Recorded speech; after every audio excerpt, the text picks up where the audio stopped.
Well, here's the problem. I didn't disclose it to my investors. So for Mhm. non-disclosure issues, I got charged on wire fraud and mail fraud charges, sentenced to 10 years in federal prison. Mhm. Now, Dan, here's what I tell people. I never flew private. I didn't have a boat. I didn't buy a big house. I didn't drive a fancy car. I was the Right. neighborhood baseball coach home every night for dinner. I got ripped from that to live in a 12 by 12 room with three men I didn't know, nor did I like, Yeah. and wondering what the hell happened in my life. And it was just that fast. So what I want people to understand is be careful. This is a marathon, not a sprint. And I grew that $100 million company in 30 months. Well, I was very unstable as a company. It, and when the market got bad, I was undercapitalized. So the first two mistakes I made, I was unstable and I was undercapitalized. I Mhm. didn't raise enough money. And Mhm. then I was over leveraged. So I owned $60 million worth of real estate at 85% loan to value. Dan, I don't know who was worse for it, me for taking the money or the banks for giving it to me, right? Mhm. Mhm. It was Mhm. just crazy. It's crazy. And then of course I didn't pay attention to the details. Man, I had my blinders on. I said, let me do another deal. Let me get another deal. Let me raise some more money, thinking that that would fix it. But really, what should have fixed it was stabilizing everything I had behind me. And I didn't have a team that was working to do that, right? And I thought it was happening. So because of those four reasons, and then a fifth reason being that I didn't listen to people telling me that they didn't like some of the things going on around me. They didn't trust some of the people that were my Mhm. advisors around me, people that were Mhm. helping me. Mhm. Um, and I said, hey, don't worry about this. I have this under control. And Dan, I didn't have a shit under control. Yeah. So, Yeah. here I am today.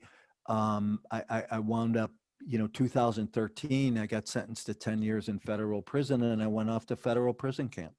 And so yeah, like it's just an incredible story to hear, and I just love you sharing it. And we've been talking about your motivations, why, and how you've gone above and beyond what the SEC is required of you.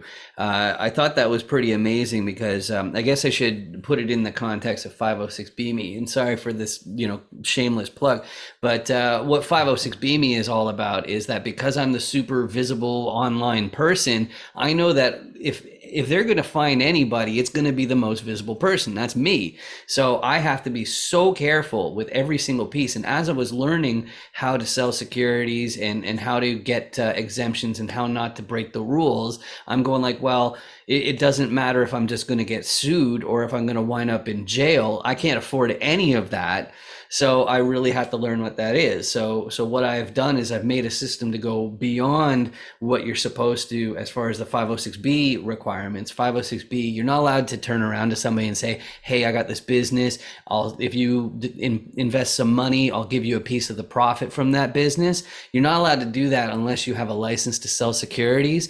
But if you do file for an exemption and you have all of the proper steps that you take, then it actually is okay.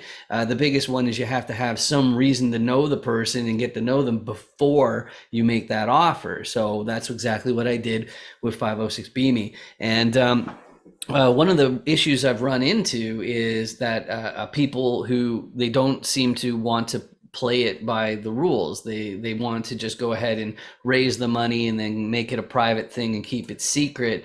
And so they're taking some pretty big risks. So you actually had to do jail time. Uh, so what kind of message do you have to people who've messed up, or what kind of stories do you think are really applicable to that? Yeah. So, couple things. First of all, you just made a comment that you're seeing people do things they shouldn't be doing, and it's Mhm. it's blatant all over.